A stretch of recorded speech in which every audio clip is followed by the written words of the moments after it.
Hello students, welcome to chapter discussion sessions. अभी मेरा kinematics motion in 1D चल रहा है एंड एक बार चैप्टर जब मेरा सेशन खत्म हो गया, अब हम उसी चैप्टर के प्रीवियस ईयर क्वेश्चंस को सॉल्व करेंगे। तो वंस काइनेमेटिक्स इज फिनिश्ड, हम उसी चैप्टर के प्रीवियस ईयर क्वेश्चंस के डिस्कशन करेंगे। तो आज के सेशंस में हम नीट के काइनेमेटिक्स का क्वेश्चन डिस्कशन करेंगे प्रीवियस ईयर्स का। चलिए स्टार्ट करते हैं। देखिए यहाँ पर ये नीट के काइनेमेटिक्स का पेपर का सॉल्यूशंस डिस्कस कर रहे हैं।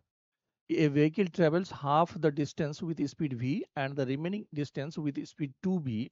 Its average speed is. तो इस तरह के क्वेश्चंस को हमने चैप्टर वीडियो में भी डिस्कस किया है एंड जो गिवन नहीं है उसको हमने बोला था कि आप एज्यूम करो। जैसे ये कह रहा है कि हाफ डिस्टेंस, तो आप क्या करो कि टोटल डिस्टेंस को 2d मान लो ताकि कैलकुलेशंस थोड़ा आसान है। तो हाफ डिस्टेंस वो जा रहा है यूनिफॉर्म वेलोसिटी v से एंड हाफ डिस्टेंस जा रहा है यूनिफॉर्म वेलोसिटी 2b से। तो एवरेज स्पीड निकालने के लिए बोल रहा है। अब अगर एवरेज स्पीड निकालें तो एक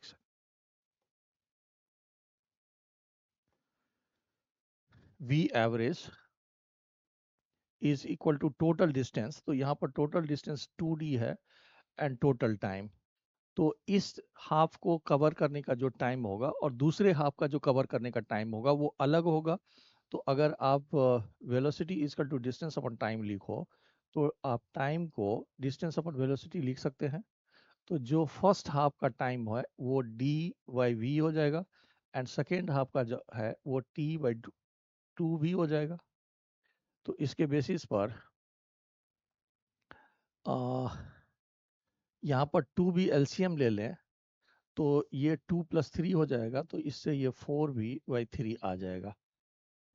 d कैंसिल हो जाएगा, ये 2v ऊपर चला जाएगा तो यहाँ से 2 एंड +1 तो ये 4v/3 आ जाएगा, यानी कि सेकेंड ऑप्शन आपका करेक्ट हो जाएगा। नेक्स्ट देखते हैं। ये कह रहा है कि Preeti reach the metro station and found that the escalator was not working. She walked up the stationary escalator in time t1. On the other days, if she remains stationary on the moving escalator, then the escalator takes her up in time t2, the time taken her to walk up on the moving escalator. अब अगर देखेंगे तो ये questions कह रहा है कि मान लीजिए ये एस्केलेटर है आपका। तो फर्स्ट केसेस में एस्केलेटर रुका हुआ है, ओनली वॉकिंग करके ये जो है ये सेकेंड स्टेप इस तरह से वॉक करके वो यहाँ पर पहुँचता है एंड उसमें टाइम t1 लगता है। तो आप क्या करो कि फाइनली एक डिस्टेंस मान लीजिए कि ये डिस्टेंस मान लीजिए d है। तो जो वेलोसिटी है वॉकिंग की वो d/t1 हो जाएगा, डिस्टेंस अपॉन टाइम के बेसिस पे। She walked up stationary escalator in time t1। तो हमने d एज्यूम कर लिया है कि d डिस्टेंस है। And other hand if she remains stationary on the moving escalator. अब सेकेंड केसेस में आप अगर देखेंगे तो सेकेंड केसेस में एस्केलेटर मूव कर रहा है, ये रुका हुआ है, एस्केलेटर मूव कर रहा है एंड उसको t2 टाइम लगता है। तो यहाँ पर अगर वेलोसिटी ऑफ एस्केलेटर ले लें तो that will be equal to d/t2। अब थर्ड केसेस में दोनों हो रही है। अब अगर थर्ड केसेस देखेंगे तो ये पर्सन वॉक भी कर रहा है और एस्केलेटर भी मूव कर रही है, एस्केलेटर भी मूव कर रहा है। तो इसका मतलब उसको जो टाइम लगेगा, फिर से अगर देखेंगे तो velocity is equal to distance upon time. जो टाइम लगेगा तो डिस्टेंस तो सेम कवर करेगा, लेकिन इस बार एस्केलेटर की वेलोसिटी एंड वॉकिंग की वेलोसिटी ऐड होगी। यहाँ पर रिलेटिव वाला कंसेप्ट नहीं लगाना है क्योंकि सेम डायरेक्शंस में रिलेटिव वेलोसिटी सब्सट्रैक्ट करके निकालते हैं। यहाँ पर एस्केलेट अगर वो पर्सन रुका हुआ है तो एस्केलेटर उसको ड्रॉ कर रहा है, लेकिन अगर वो चलेगा तो दोनों की स्पीड ऐड होगी। तो यहाँ पर जो वेलोसिटी होगा वो वॉकिंग की एंड एस्केलेटर की दोनों की ऐड होगी, एंड ये दोनों का दिया हुआ है, तो उसके बेसिस पर अगर देखें तो that will B D and upon D by T1 and plus D by T2। तो यहाँ पर T1 एंड T2 अगर आप एलसीएम ले लेते हो तो ये T1 T2 and divided by T1 and plus T2 हो जाएगा। तो आपका सी ऑप्शंस करेक्ट हो जाएगा। फिर से देखिए, वो पहले केसेस में क्या कर रहा है, ओनली वॉक कर रहा है, एस्केलेटर रुका हुआ है तो उसको टाइम T1 लगता है, तो इससे वॉकिंग की स्पीड निकल जाएगी। दूसरे केसेस में वो स्टेशनरी है, एस्केलेटर मूव कर रहा है टाइम T2, तो उससे एस्केलेटर की वेलोसिटी निकल जाएगी। तीसरे केसेस में एस्केलेटर भी मूव कर रहा है और वॉकिंग भी कर रहा है। इसका मतलब जो वो डिस्टेंस कवर कर रहा है वो velocity of the walking and plus velocity of the escalator दोनों को मिला के कर रहा है। यहाँ रिलेटिव वाली कंसेप्ट को नहीं लगानी है। जैसे आप डाउन स्ट्रीम में करते हो कि जैसे रिवर मूव कर रहा है और उसी डायरेक्शन में बोट भी मूव कर रहा है, तो हम रिवर प्लस बोट की वेलोसिटी को ऐड करते हैं। तो सिमिलर सिचुएशंस है। नेक्स्ट देखते हैं। Two cars P and Q start from a point at the same time in a straight line and their position is given. P and Q का position दिया हुआ है। अब कह रहा है कि at what time do the cars have the same velocity। तो इसमें कुछ नहीं है, आपको देखो अगर नेक्स्ट देखिए कि two cars P and Q start from a point at the same time in a straight line and their position are represented by these equations। तो यहाँ पर देखें अगर, तो P की पोजीशंस दिया हुआ है AT and plus BT square. तो यहाँ से VP की वैल्यू कितना हो जाएगा, A and plus 2BT, and Q की पोजीशन दिया हुआ है FT and minus T square. तो यहाँ से अगर हम वेलोसिटी ऑफ द Q निकालें तो this will be F and minus 2T। अब क्वेश्चंस में कह रहा है कि आप वो टाइम फाइंड करो जहां पर दोनों की वेलोसिटी सेम हो गया है। तो इसका मतलब वो VP और VQ को इक्वल लेने के लिए कह रहा है। इसका मतलब A plus 2VT is equal to F-2T। अब ये 2T को इस साइड ले आओ, उसको इस साइड भेजो, तो 2T अगर कॉमन ले लें तो यहाँ से बचेगा क्या, 1 + B, एंड यहाँ से बचेगा F-A। तो T का वैल्यू कितना हो गया, F-A whole divided by 2 and 1 + B। तो ये आंसर हो सकता है F-A whole divide two 1 + B। तो आपका डी ऑप्शन करेक्ट हो जाएगा। नेक्स्ट देखिए, a particle of unit mass undergoes one-dimensional motion such that its velocity varies according to these equations, where beta and n are constants and x is the position of the particle. The acceleration of the particle as a function of x is given by। यहाँ पर देखें अगर, तो आपको velocity x position पर दिया हुआ है बीटा x⁻⁻²n, जहां पर बीटा एंड n कांस्टेंट है। तो अगर आप देखेंगे तो हम लोगों ने एक्सलेशंस को dv/dt एंड इसको हम v/dv/dx के फॉर्म में भी लिखे हैं। तो वेलोसिटी तो ऑलरेडी दिया हुआ है, तो आप यहाँ पर dv/dx फाइंड कर लो। तो बीटा एंड यहाँ पर -2n से मल्टीप्लाई करेंगे एंड 1 से माइनस करेंगे, तो ये x⁻²n एंड -1 हो जाएगा। अब यहाँ पर देखेंगे तो एक्सेलरेशंस होता है v dv/dx।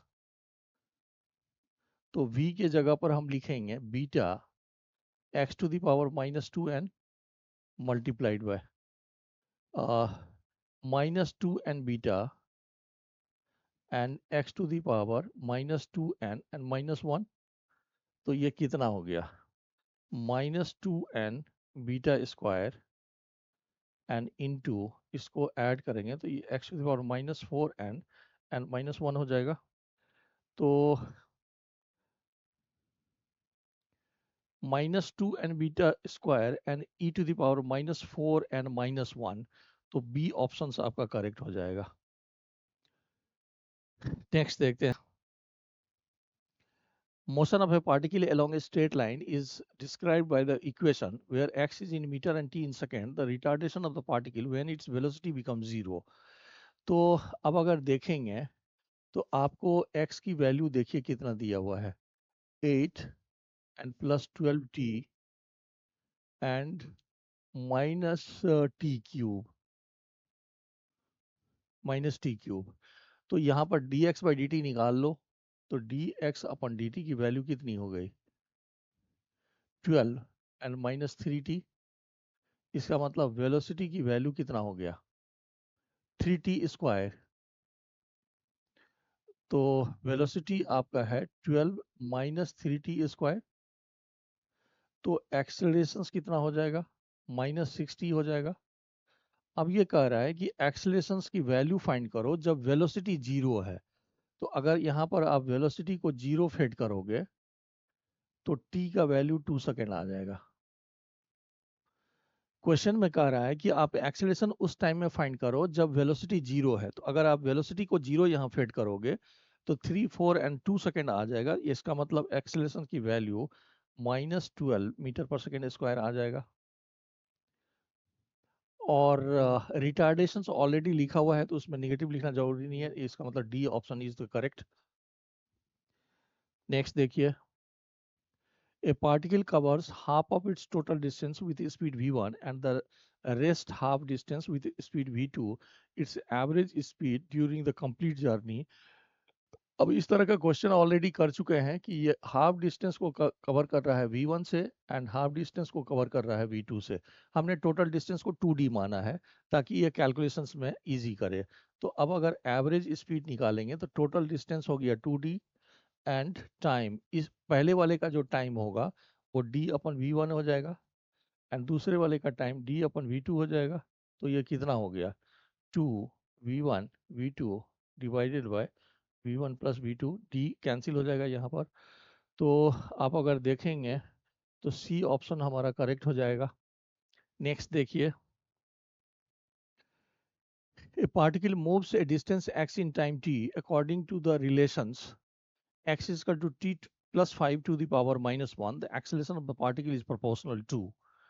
तो यहाँ पर अगर देखेंगे तो आपको x की वैल्यू दिया हुआ है t and +5 to the power -1।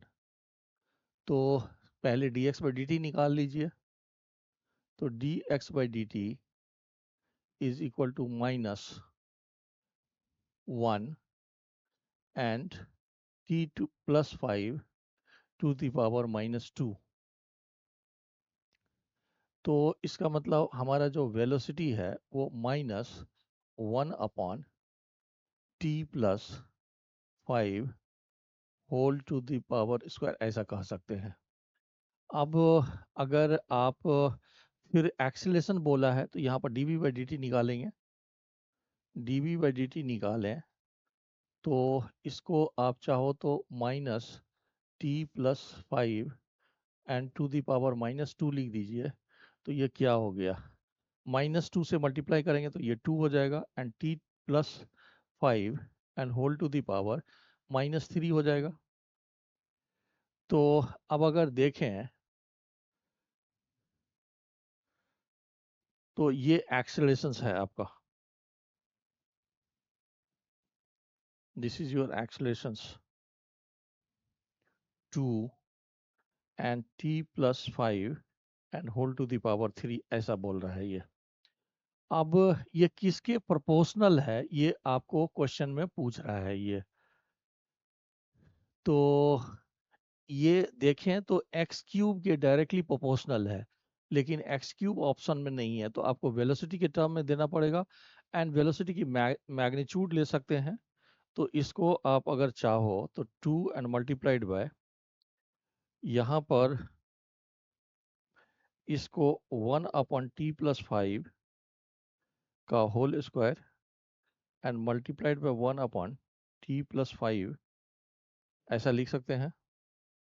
And 1/t+5 का होल स्क्वायर v के बराबर है तो ये हो जाएगा 2v, एंड ये अगर मैग्नीट्यूड को देखें अगर, तो ये v⁻1/2 हो जाएगा। तो ये 2v⁻3/2 हो जाएगा। इसका मतलब acceleration is proportional to v⁻3/2, ऐसा कह सकते हैं आप। तो ए ऑप्शन इसमें करेक्ट हो जाएगा। नेक्स्ट देखते हैं। A car runs at a constant speed on a circular track of radius 100 meter, taking 62.8 seconds for every circular lap. The average velocity and average speed for each circular lap respectively is. तो अब अगर देखें तो यहाँ पर इसकी radius आपको 100 metre दिया हुआ है, एंड टाइम दिया हुआ है 62.8 सेकेंड। तो यहाँ पर अगर देखेंगे तो एवरेज वेलोसिटी तो जीरो हो गया क्योंकि डिस्प्लेसमेंट जीरो हो गया। तो average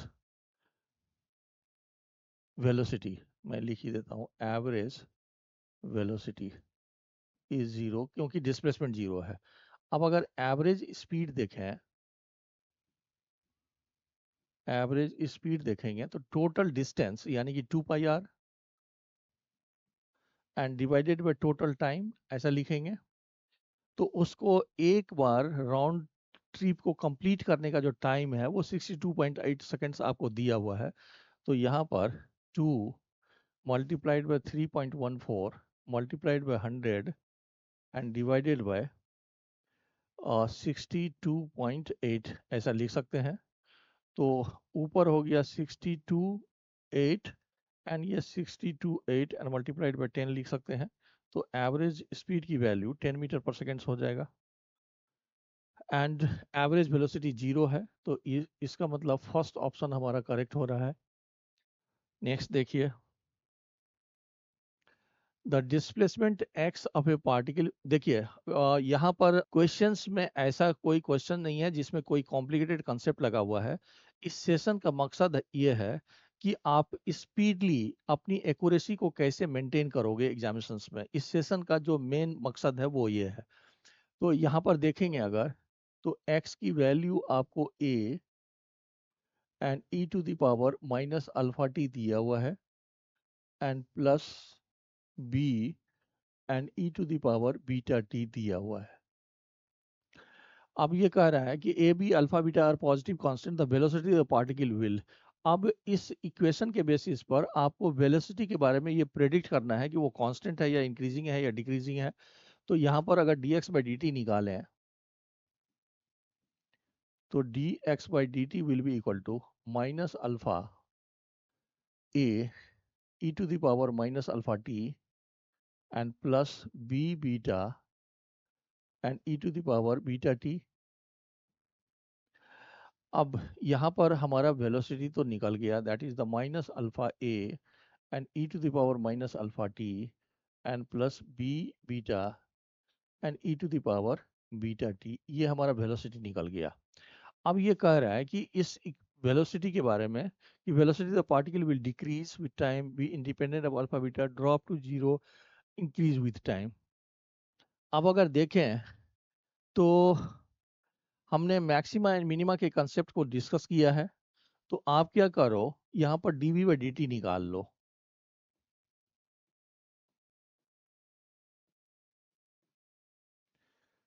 So this will be alpha square a e⁻−α_t and plus b beta square e⁻βt। अब ये देखेंगे अगर, तो इसमें अब निगेटिव नहीं है, अगर जीरो रखोगे तो ये पॉजिटिव वैल्यू है। भले ये टाइम के साथ छोटा होता जाएगा लेकिन ये पॉजिटिव है। इसका मतलब this is greater than zero, यानी कि ये पॉजिटिव है। इसका मतलब वेलोसिटी के चेंज होने का जो रेट है वो पॉजिटिव है। इसका मतलब velocity increases with time, the velocity of the particle will increase with time. आप ऐसा बोल सकते हो कि velocity of the particle will increase with time.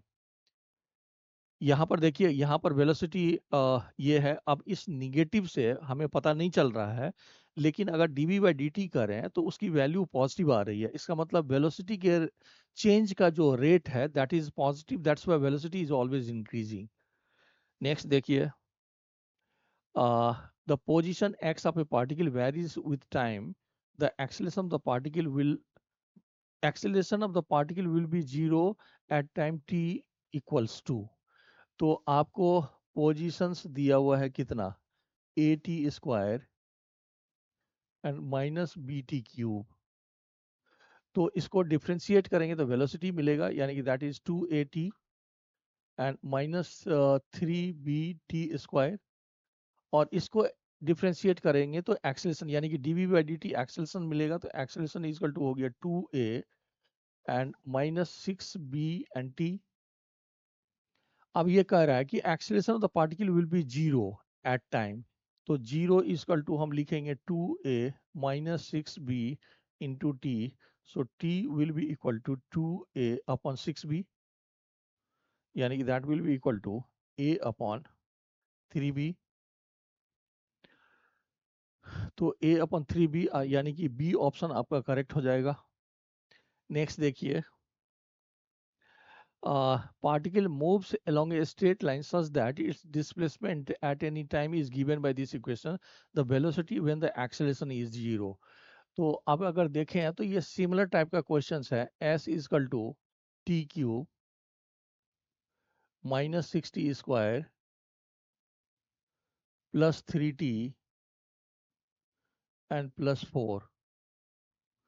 तो इसको डिफ्रेंशिएट करेंगे तो हमें वेलोसिटी मिलेगा, वेलोसिटी इजकल टू हो गया 3t square minus 12t and plus 3।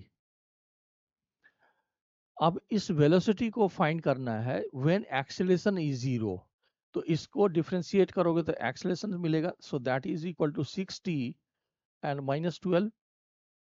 अब अगर एक्सेलरेशन को हम जीरो ले लें तो t का वैल्यू 2 सेकेंड आ गया, तो इस 2 सेकेंड्स पर वेलोसिटी की वैल्यू कितना है, तो इसको वापस इसमें फेड कर देंगे, तो velocity will be equal to 3 and multiplied by 2 square and minus 12 into 2 and plus 3।